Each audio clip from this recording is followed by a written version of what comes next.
1 Pedro, capítulo 4, a partir do verso 1 até o verso de número 6. Vamos ficar de pé para a leitura desse texto? Diz assim a palavra do Senhor: Ora, tendo Cristo sofrido na carne, armai-vos também vós do mesmo pensamento, pois aquele que sofreu na carne deixou o pecado, para que no tempo que vos resta na carne, já não vivais de acordo com as paixões dos homens, mas segundo a vontade de Deus. Porque basta o tempo decorrido para terdes executado a vontade dos gentios, tendo andado em dissoluções, concupiscências, borracheiras, orgias, bebedices e indetestáveis idolatrias. Por isso, difamando-vos, estranham que não concorrais com eles ao mesmo excesso de devassidão, os quais hão de prestar contas àquele que é competente para julgar vivos e mortos, pois para este fim foi o evangelho pregado também a mortos, para que mesmo julgados na carne, segundo os homens, vivam no Espírito, segundo Deus. Ó Pai, dê-nos entendimento da Tua palavra, e mais uma vez pedimos que o Senhor venha pastorear-nos com a Tua verdade, em nome de Jesus. Amém. Podem se assentar.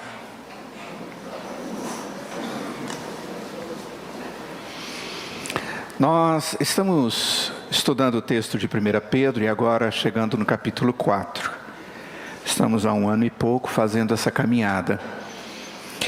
E no capítulo 3, e o encerramento do capítulo 3, nós encontramos Pedro de maneira muito introdutória, mostrando Cristo como o exemplo de obediência e a motivação que um cristão deve ter para uma vida saudável.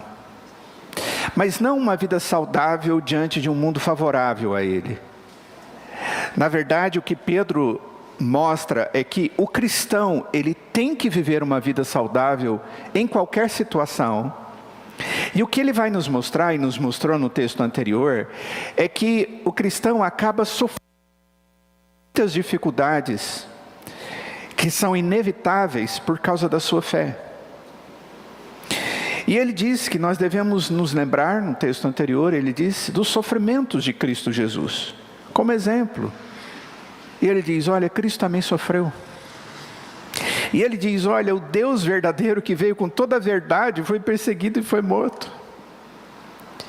Depois ele diz, olha, contudo, Jesus foi vitorioso, porque a morte dele não significou derrota. Pelo contrário, ele veio fazer exatamente isso. E ele fez. E ele cumpriu todo o propósito do Pai, obedientemente, e foi aquele que trouxe salvação para nós. E está assentado à direita do Deus Pai nos céus, e é aquele que cuida de nós agora, intercede por nós. Depois ele diz que nós devemos nos lembrar do ministério de Jesus, que sempre existiu. E aí ele dá até um exemplo que foi o tempo de Noé. Ele diz, olha, lá no tempo de Noé, através de Noé, o Espírito de Cristo exortava as pessoas a se arrependerem. Ele diz, mas as pessoas não queriam se arrepender. E somente 8 pessoas foram salvas. E isso aconteceu porque o restante não quis se arrepender. Ele diz, mas nós temos que olhar para Cristo, contemplar a Cristo. Um Cristo que está no trono e está reinando. E ele diz, e isso vocês devem seguir. Sofrimento, muitas vezes para nós, é motivo de desespero, desânimo, sentimento de derrota. E há algumas vezes desvios tão grandes que nós não sabemos mais como voltar atrás. Eu me lembro do meu filho quando pequeno, e hoje já faz um bom tempo isso, mas a alegria do Hugo, meu filho menor, era correr. Ele corria desesperadamente, gente. O que era aquilo? A gente estava na igreja depois da escola dominical, e aí ele estava correndo, e ele parava e dizia, corri. E eu falava, o que você quer fazer agora? E ele falava, correr. Eu falei, então vai. E ele corria. Mas ele tinha uma outra alegria, esconder da gente. E sabe qual era o grande perigo? Quando a gente saía com ele, ele não gostava que ficássemos pegando na mãozinha dele. Ele tinha gastura, ele fazia assim. Mas ele fugia. E shopping era o lugar mais perigoso que a gente tinha. Porque ele aprendeu que ele podia entrar. Ele entrava no meio das roupas das lojas. E ali ele se escondia. E a gente passava e não via aquele toquinho. E era complicado isso. Sabe, é mais ou menos assim que muitas vezes a gente vê as pessoas agindo na vida delas. Elas correm e se escondem. Mas qual era o perigo? Qual era o perigo que o Hugo corria? O perigo que ele corria e que nós não queríamos que ele corresse era ele não saber voltar e não saber o limite de até onde ele devia ir, porque ele não tinha maturidade, ele não tinha percepção, noção.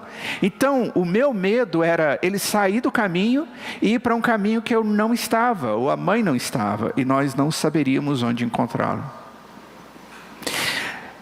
Muitas vezes as pessoas, elas começam a fugir de Deus como se estivesse brincando com Deus e com a misericórdia de Deus.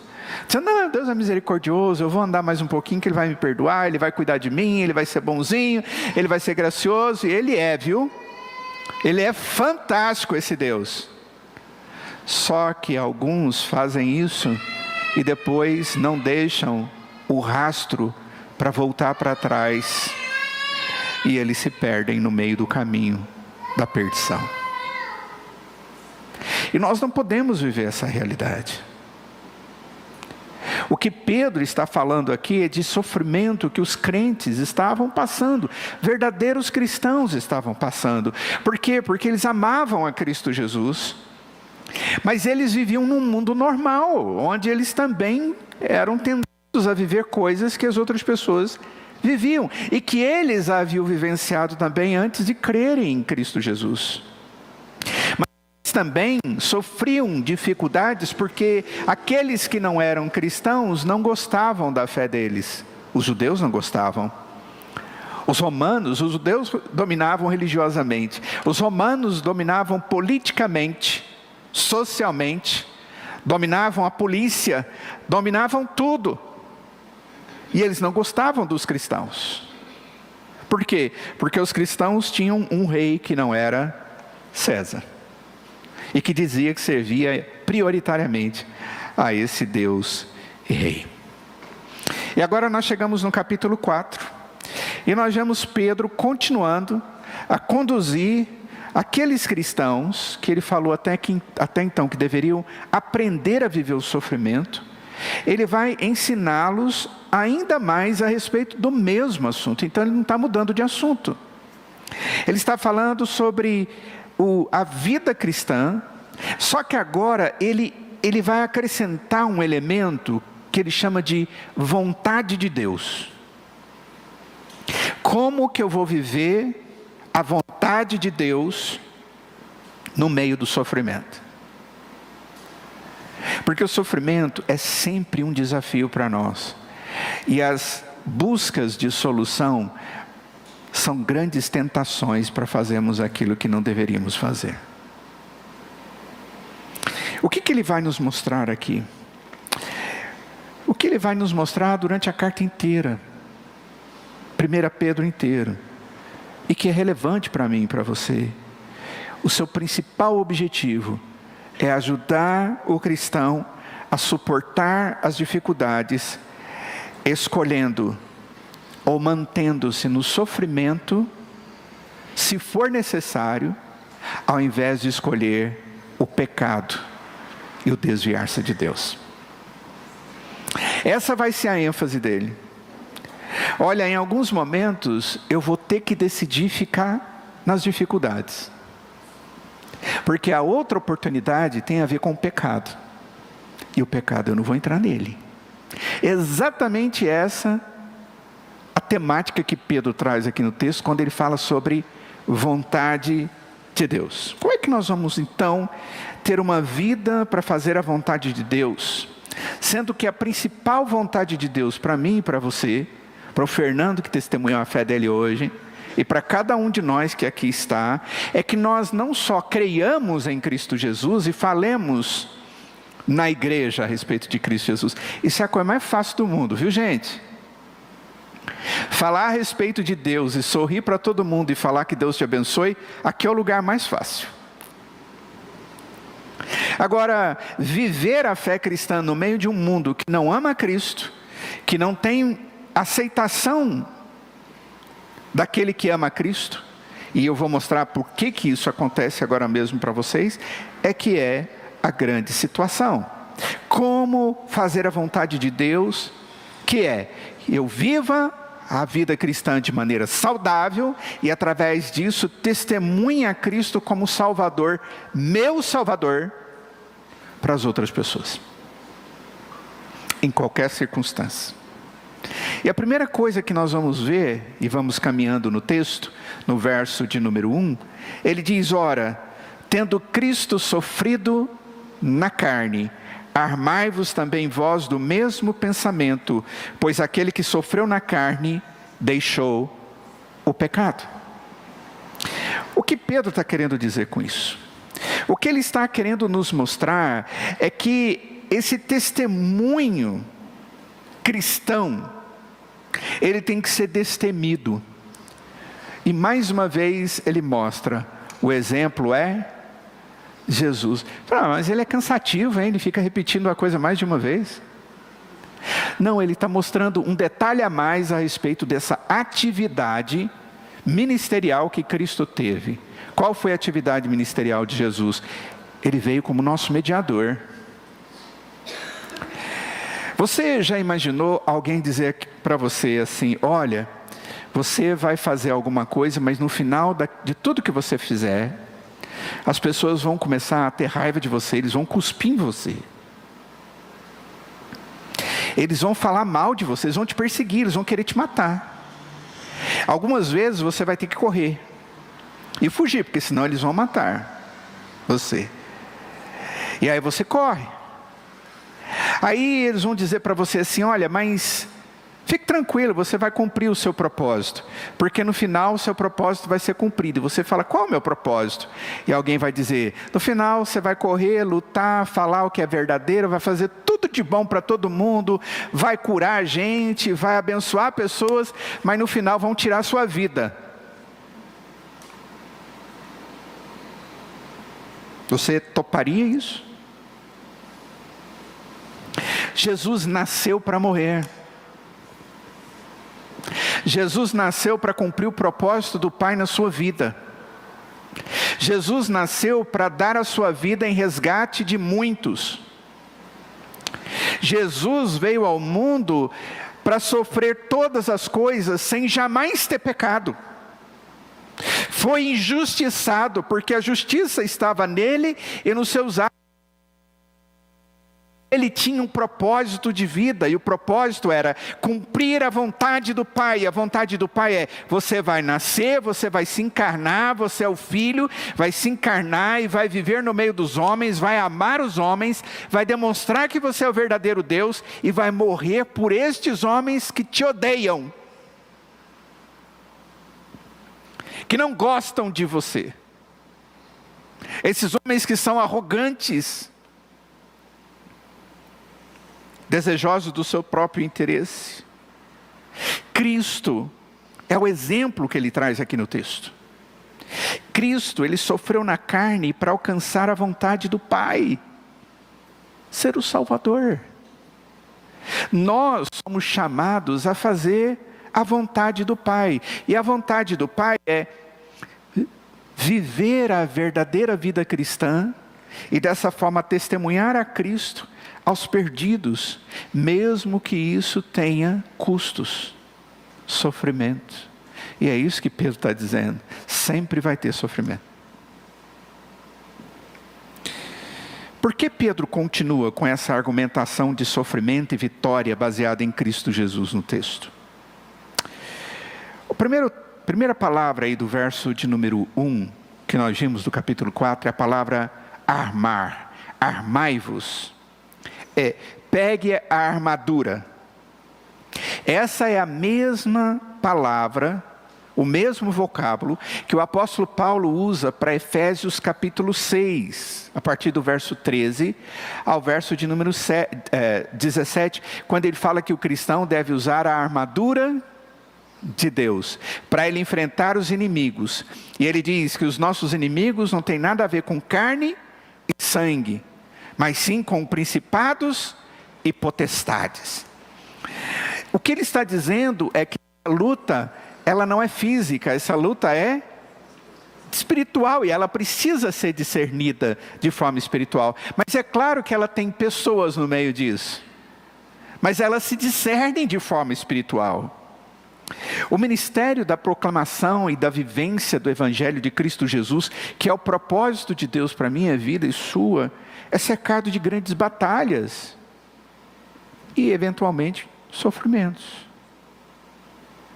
Como é triste alguém olhar para você e dizer: eu não acredito naquilo que você acredita. E você diz: puxa, como é triste ouvir isso. Mateus capítulo de número 24, Jesus está falando sobre as últimas coisas. Aquilo que vai acontecer antes que Cristo venha e a história seja encerrada nesse tempo, para que aí a gente possa viver a eternidade. Jesus diz no capítulo 24, verso 9: então sereis atribulados, falando aos cristãos, e vos matarão. Vocês serão odiados de todas as nações por causa do meu nome. Nunca Jesus esteve diante dos seus discípulos dizendo uma linguagem onde ele fala para os seus discípulos: olha, a tarefa que eu estou dando a vocês é uma tarefa que não tem perigo nenhum, a de ser cristão. Você fala: nossa, mas ser cristão é perigoso? É perigoso nesse sentido, porque o mundo não ama a Deus. Quando a gente fala de mundo, eu estou falando do sistema que não gosta de viver segundo a vontade de Deus. Em outras palavras, o que o Senhor Jesus está dizendo aqui é que onde quer que você vá entre as nações, os seus esforços para levar as boas novas, o Evangelho de vida eterna, elas serão recebidas com alegria por alguns, vão aceitar Jesus e serem salvos e vão louvar a Deus, mas com raiva e ódio por parte de outros. Paulo, escrevendo aos Colossenses, no capítulo 1, no verso de número 24, ele diz assim: agora me regozijo nos meus sofrimentos. Paulo está falando a respeito da sua experiência. Ele está dizendo: agora me regozijo nos meus sofrimentos por vocês, e preencho o que resta da aflição de Cristo na minha carne, a favor do seu corpo, que é a igreja. Paulo está dizendo: olha, eu estou sofrendo a semelhança de Cristo Jesus, para cumprir o propósito de Cristo Jesus, por causa de amor a vocês. Eu fico olhando para alguns servos de Deus que nos mostram isso, como o apóstolo Paulo e Pedro, homens que realmente amaram a Cristo e amaram as pessoas. O próprio Senhor Jesus, Ele amou as pessoas com o profundo do seu ser, com um amor que é inigualável. Eu fico olhando para alguns missionários, pessoas que desgastam a si mesmos e as suas famílias e levam todos para ir para um lugar onde o Evangelho não é conhecido e nem é bem recebido. E você, como eu em alguns momentos, pergunta: por que ele vai fazer isso? Eu estou acompanhando agora um colega nosso que é conhecido da Igreja Presbiteriana Vida desde muito tempo, desde o seu início, o Paulinho. E acho que o Bruno está aí hoje, né? Ele está prontinho para ir. Ele está nesse processo de envio. Irmãos, ele acabou de ter um nenenzinho novo. Aí você fala: onde esse cara vai? Perdeu a razão? Ele não ama a família dele? Quem disse que ele não ama a família dele? Só que ele crê num Deus que deu a ele salvação e a família dele também, e que ele ama as outras pessoas e quer que Deus o leve a qualquer lugar onde ele possa amar pessoas com o amor que ele aprendeu em Cristo Jesus. Pedro, ele traz aqui o argumento que nós devemos ter uma vida ministerial fiel, como Cristo teve. Cristo morreu. Esse era o ministério dele, e ele cumpriu cabalmente seu ministério. Deus não está me chamando necessariamente para a morte, mas Ele está me chamando para a vontade dEle. E a vontade dEle é a minha fidelidade e a sua fidelidade. E o texto diz ainda no verso 1 que Cristo sofreu na carne. Ele sofreu. Esse fato aqui no texto, eu creio que é a parte mais importante que a gente tem de armadura. Quando ele diz armai-vos, olha para Cristo. Ele sofreu, ele morreu. E essa é a principal coisa que nós temos que colocar diante de nós como proteção contra aquilo que vem contra mim, mas ao mesmo tempo que abre caminhos para que eu possa caminhar em nome do Senhor. Jesus, quem Ele é? Jesus é o Criador dos céus e da terra. Jesus é o sustentador de todas as coisas pelo poder da sua palavra. Essas são expressões que a Bíblia traz a respeito de Jesus. Jesus é o inocente, o justo que jamais pecou, e Ele é perfeito. Ele é o Filho de Deus, e Ele escolheu o sofrimento como sua vocação, e nos chamou agora para tomar a nossa cruz e segui-lo. Toma a sua cruz e põe nas suas costas e me segue, para que a gente possa encontrar uma vida real e eterna. Se existe sofrimento, não é um sofrimento sozinho, é um sofrimento com Cristo, por causa de Cristo, para a glória de Cristo. Aí você pode estar falando, que sofrimento é esse, pastor? Não é fácil você chegar diante do seu grupinho e você dizer que você ama Cristo e que Ele é tudo aquilo que você tem de mais precioso na sua vida. Aí alguém vai olhar do seu lado e falar, mas sua namorada não gostou, seu marido, sua esposa não gostaram, seus filhos não gostaram, o mundo não vai gostar.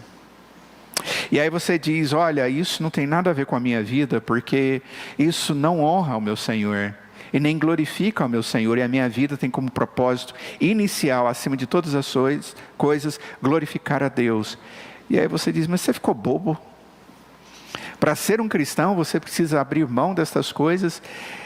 Ele diz, olha, se para demonstrar o meu amor a Cristo, eu não vou ser mais escravo de coisas que me escravizavam, tchau para elas.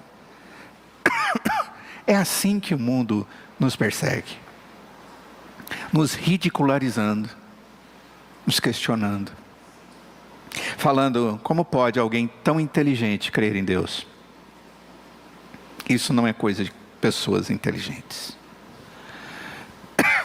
Segunda coisa que o texto nos traz aí, que é extremamente importante para nós, sobre a vontade de Deus, é que é melhor sofrer com Cristo do que com o pecado. É melhor sofrer estando ao lado de Cristo do que sofrer pecando. E vou te dizer, ouça o que eu vou te dizer, o pecado vai te levar para o sofrimento, aqui e no inferno, eternamente. Não brinque com isso, porque isso não é brincadeira. E não pense que Deus vai te ter por inocente, porque Ele não o terá. Se não houver abandono de pecado, haverá juízo. Eu digo isso muito regularmente. A mão de Deus, ela é pesada, ela dói, e é com propósito. Aquele que sofreu na carne, diz o texto, deixou o pecado.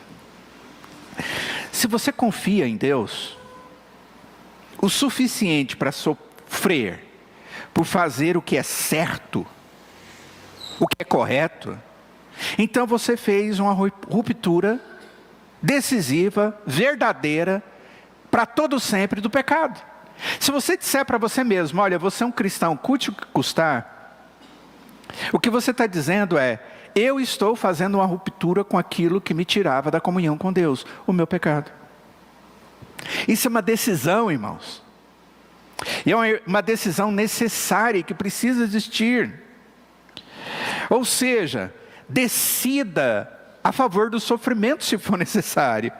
Caso contrário, você está escolhendo o pecado. Olha, ser cristão eu não posso mentir no imposto de renda. Então, mente para o imposto de renda e você vai pecar. Agora, segura, porque o foguete vem. O juízo vem. Coloque na sua cabeça. Coloque aqui no seu pensamento. Por isso que o texto diz, armai-vos também vós do mesmo pensamento. Vale mais a pena sofrer por Cristo do que sofrer pelo pecado. Porque por Cristo, se é necessário, eu tenho recompensa hoje e eternamente. Agora, pelo pecado, vai ser muito ruim. No sofrimento com Cristo, o pecado é derrotado e você será triunfante. Essa é uma frase verdadeira.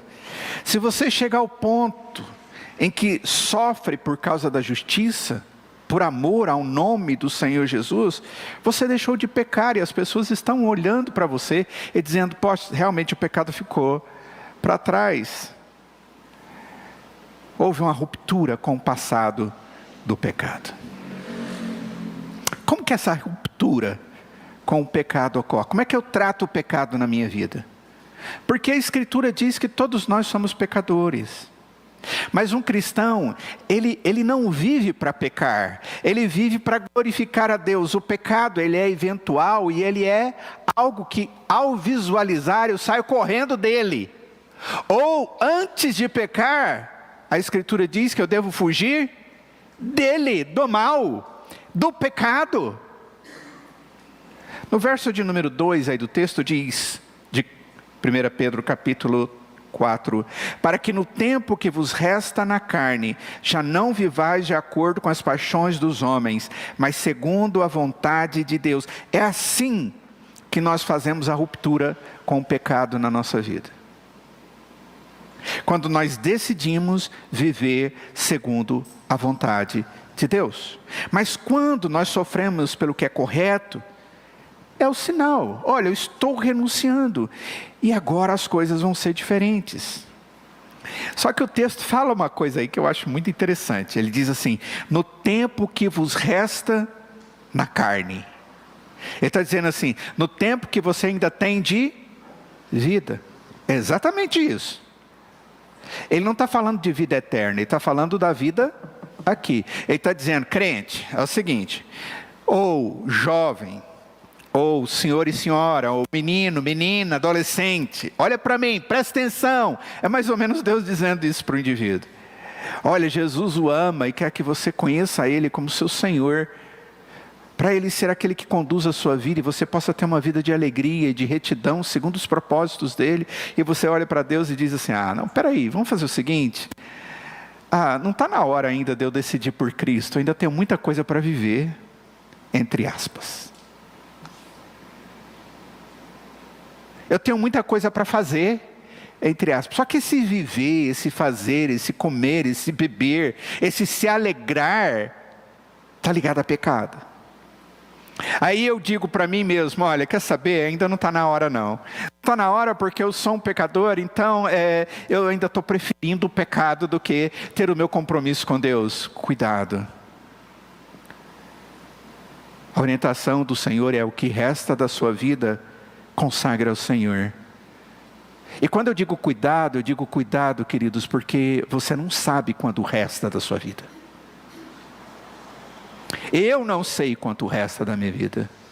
E se nessa vida você não for aquele que se deposita diante de Deus, reconhecendo a sua miséria, o seu pecado e a necessidade de Cristo Jesus, você vai passar a eternidade no inferno.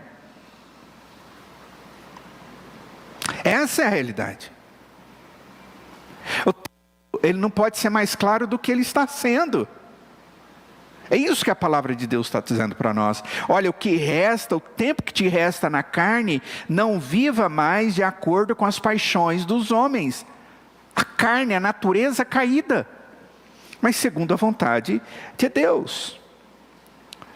Puxa vida, eu prefiro morrer a ter que negar Jesus Cristo. Eu prefiro sofrer se for necessário. O cristão, ele escolhe viver os anos que lhe restam para a glória de Deus e não para a satisfação dos desejos da carne. Esse é um cristão. Esse é caracteristicamente reconhecido, biblicamente reconhecido como cristão. Caso contrário, existe uma interrogação. As Sagradas Escrituras diz que você conhece a árvore pelos frutos que ela tem. E isso tem a ver com prática de vida. Terceira coisa que o texto nos mostra a respeito da vontade de Deus é que nós devemos deixar o pecado para trás, mesmo com perseguições. Olha só o verso 3, o que diz: porque basta o tempo decorrido para terdes executado a vontade dos gentios. Ou seja, olha, você já viveu aí dissolutamente, inadequadamente? Chega! Basta! Você já viveu como um gentio? Gentio é um não cristão. Você já viveu até agora na sua vida como um gentio? Chega! É isso que está dizendo o texto. Basta o tempo decorrido para terdes executado a vontade dos gentios, tendo andado em dissolução, concupiscências, borracheiras, orgias, bebedices e indetestáveis idolatrias. Uau! Parece que Pedro resolveu pegar a gente lá na carne, né? E fazer assim, dar uma apertada na gente. Ele menciona o tempo em que seus leitores viveram como pessoas do mundo, sem Cristo no coração, e agora os lembra da brevidade do tempo em que eles têm para viver aqui. E o que vai determinar a eternidade deles na presença do Senhor é o abandono das práticas de gentio, porque isso aponta para a fé que eles têm em Cristo Jesus.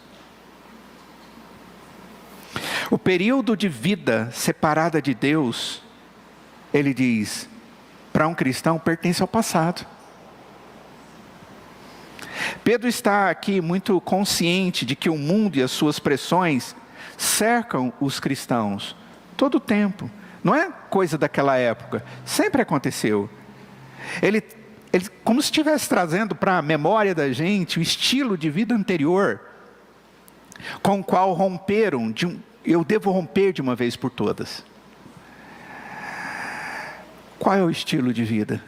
Vocês conhecem essa expressão? Olha, o meu estilo de vida era estilo de vida normal. Aí você fala, o que era normal? Uai, normal.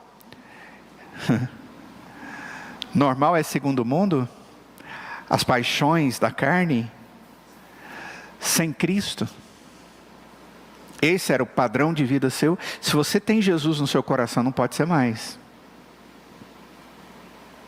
Como cristão, nós somos novas criaturas.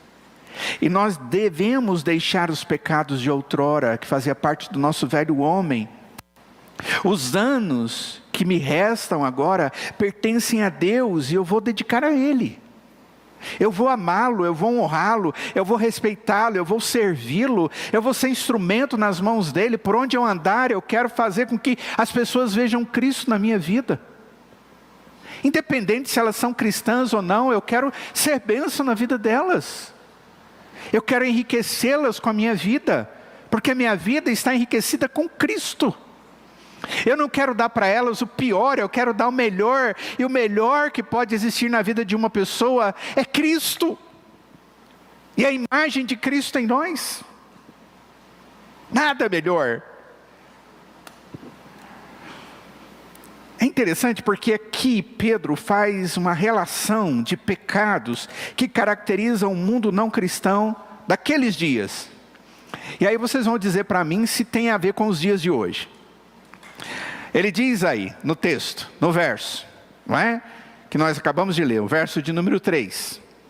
4:3. Porque basta o tempo decorrido para terdes executado a vontade dos gentios, tendo andado em dissoluções, concupiscências, borracheiras, orgias, bebedices e detestáveis idolatrias. O que é isso? Dissoluções. Satisfação desenfreada dos próprios desejos. Isso é dissolução. Satisfação desenfreada. Normalmente isso está ligado à imoralidade sexual. A palavra é dissolução. Concupiscências, desejos, é aquela satisfação não legítima de qualquer tipo de apetite. Que pode ser inclusive sexual, mas pode ser apetite de poder, de supremacia, pode ser coisas dessa natureza. O que é borracheiras que as pessoas vivem? É você deixar-se dominar por bebidas inebriantes. Como resultado, você perde a força da sua vontade para resistir às tentações que estão ao seu redor. Ou seja, as borracheiras é quando você toma um entorpecente para fazer o que não presta. Nossa, naquela época tinha isso também? Ah não, o texto está falando daquela época. Ah, nessa também tem. Aí o texto está falando de orgias, que eram festas devassas e farras noturnas. Bebedices, consumo excessivo de bebida alcoólica que promove briga, devassidão e que na verdade demonstra a ausência de domínio próprio. E a bebedice gera isso, e a gente sabe. Detestáveis idolatrias, é adoração a ídolos e imoralidades associadas a esse tipo de culto. Que tipo de ídolo? A gente gera tanto ídolo para nós. Trabalho muitas vezes é ídolo, dinheiro é ídolo. Eu mesmo sou ídolo, sou egoísta. Avareza é ídolo. Poder, domínio sobre os outros. Todas essas coisas são ídolos. E eu fico pensando, Pedro estava falando de uma coisa futurística? Porque ele está falando aqui no primeiro século. Ele está falando de pecados que aconteceram naquela época, aconteceram durante toda a história, acontece hoje e vai acontecer até que Cristo volte. A Escritura, ela se aplica a todo momento. E o que ele está dizendo, olha, essas coisas são coisas de gentios, não de cristãos. E se eu sou cristão, essas coisas ficam para trás. Porque elas me impedem de testemunhar a Cristo como Senhor da minha vida. As pessoas vão ver outra coisa em mim e não o amor de Deus no meu coração. Por isso, o texto diz, versículo 4, difamando-vos, estranham que não concorrais com eles ao mesmo excesso de devassidão. Aí os amigos vão ficar muito estranhados com você. E vai falar para você assim, ei, vamos? Você fala, não vou não. Aí você fala, por que você não vai? Eles falam, por que você não vai? É porque isso não tem nada a ver com a minha nova vida em Cristo Jesus. E eles vão ficar assim, como assim? Quem não ama a Cristo, não tem o Espírito de Deus agindo no seu coração, não vai compreender nunca o que Deus faz no coração de um homem, quando ele entra ali dentro com o seu Espírito, e uma nova vida ele coloca ali dentro. Somente quando o Espírito de Deus dá esse entendimento, as pessoas compreendem. Essa obra é de Deus, é do Espírito, é obra salvadora, ela é transformadora, ela é redentora, ela é remissiva. Eu e você, todos os homens precisam dela. E aí olham para o cristão e dizem, que cara tolo. Gente, eu enfrentei isso na minha conversão. Me converti na adolescência. Que adolescência, meu pai está aqui. Deus tenha misericórdia de mim. Mas ele sabe, eu era um adolescente chato pra caramba. Cheio de mania, de colegas amontoados de vícios. E adivinha o filho dele? Todo cheio de vícios também, igualzinho os colegas. E aí quando Jesus entrou no meu coração, eu não tinha outra coisa para me alegrar. Aquela primeira semana, gente, da minha conversão, eu entrava dentro do quarto, eu estudava fora. Meu pai tinha me levado para estudar numa outra cidade. E eu entrava no meu quarto para estudar, e o meu colega, chamado Gilmar, ele estudava e era o cara, era uma máquina de estudo. E eu entrava no quarto, a única coisa que eu queria fazer, gente, era orar e ler a Bíblia. Porque parece que meu olho fez assim, puf, eu não entendia a Bíblia. E de uma hora para outra eu comecei a ler e gostar, e parece que aquele gosto foi aumentando, e aquilo foi falando ao meu coração, a única coisa que eu queria era conhecer mais do Senhor. E eu ia no final de semana para casa, todo final de semana eu ia para casa, e a gente saía, né? Aí eu ia para casa, chegava em casa, deixava as malas, e sumia. E aí os meus colegas, eu fiquei naquele dilema, o que eu vou fazer agora? Como é que vai ser isso? Eu não sabia como agir. Eu confesso que eu fiquei completamente perdido, e muitas coisas foram difíceis de serem abandonadas, porque elas faziam parte da minha vida comum, entre aspas, normal. Era normal tudo. E aquelas coisas, elas foram sendo colocadas no lugar certo na minha vida pelo Espírito de Deus. Transformações de Deus na nossa vida, elas vão acontecendo. E assim Deus foi tratando o meu coração e a minha vida. E talvez boa parte dos irmãos que estão aqui podem dar o mesmo testemunho. E Deus continua fazendo essa obra na minha vida até hoje. E vai continuar fazendo até que Cristo volte. Porque só lá que nós seremos finalmente transformados. Plenamente transformados. Mas eu glorifico a Deus por Ele ter começado boa obra em mim, porque eu estou certo que Ele vai completá-la até o dia de Cristo Jesus. A palavra de Deus diz isso, Filipenses capítulo 1, verso 6. Oh, irmãos, como é fantástico essa obra de Deus, e como nós precisamos nos comprometer com Ele diante dessa maravilhosa obra do Senhor. O verso 5 diz, os quais hão de prestar contas àquele que é competente para julgar vivos e mortos. Esses os quais aqui são aqueles que ficam julgando a gente. Mas eles não só julgam, o texto aí no verso 4 diz que eles nos difamam. São aqueles antigos amigos que a gente chama de companheiros. E aí, companheiro? Companheiro de quê? De tudo, né? E aí companheiro, era amigo e tudo, e aí esse companheiro, ele começa a agir sem respeito com você, começa a questionar, te julgar, e começa a abusar de você. E sabe o que é pior? Não é isso, a gente suporta tudo isso, mas sabe o que é pior? É quando essas pessoas começam a falar mal de Deus.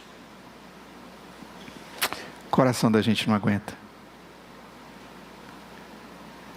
E aí a gente vê que a gente está no lugar errado.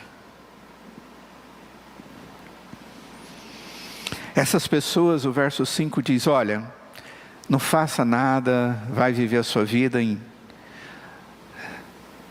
deixa que é Deus que vai julgar os vivos e os mortos. Uma das maiores tentações quando nós sofremos por fazer o que é certo é a vontade de gritar, brigar com alguém, ensinar as pessoas a respeito de Jesus, tentar rachar a cabeça de alguém para que alguém aceite Jesus. Não tem jeito. O que o texto diz é, eles vão prestar contas a Deus. 1 Pedro capítulo 2, verso 23. No fim da sua vida, eu vou ter que prestar contas ao Criador. E se Ele não é o meu Redentor, Ele vai agir como juiz e Ele vai punir. O autor de Hebreus escreve sobre o descrente, aquele que nega a Deus, aquele que foge de Deus, aquele que ouve o Evangelho, mas não quer prestar atenção. Não é para mim. A palavra do Senhor diz, Hebreus capítulo 10, verso 31, horrível coisa é cair nas mãos do Deus irado. Para concluir, a vontade de Deus, irmãos, para a nossa vida, mesmo que Ele permita sofrimentos, é que nós tenhamos certeza de que nós devemos viver no Espírito, hoje e eternamente. É isso que diz o verso 6. Por isso também, pois para este fim foi o Evangelho pregado também a mortos, para que mesmo julgados na carne, segundo os homens, vivam no Espírito, segundo Deus. É interessante que alguns são julgados na carne. Nós somos julgados na carne. As pessoas nos julgam na carne. Questionam, segundo a vivência deles na carne, mas nós somos vivificados no Espírito. E louvado seja Deus por isso. Queridos, nenhum privilégio maior é concedido a um homem do que o de poder conhecer a Jesus como seu Senhor e Salvador. E de ter a certeza de que esse Deus o ama, e de poder crer nele, e ter como bênção a vida eterna. Porque com isso vem tantas coisas, como um Deus que cuida de mim, e me qualifica para que eu possa dizer não àquelas coisas do passado, coisas que aconteciam na minha vida quando eu ainda era gentio. Porque Deus faz isso para que possamos viver a vontade dEle, e a vontade dEle é para que vivamos segundo e sobre a graça do seu Espírito. Que Deus nos dê essa alegria, queridos, de entender esta mensagem e crer em Jesus como Salvador. Que Deus nos dê essa alegria de não só crer em Jesus como Salvador, mas de vivermos como cristãos que glorificam a Deus com as suas vidas, a partir do Espírito Santo de Deus que em nós habita. Vamos nos colocar em pé.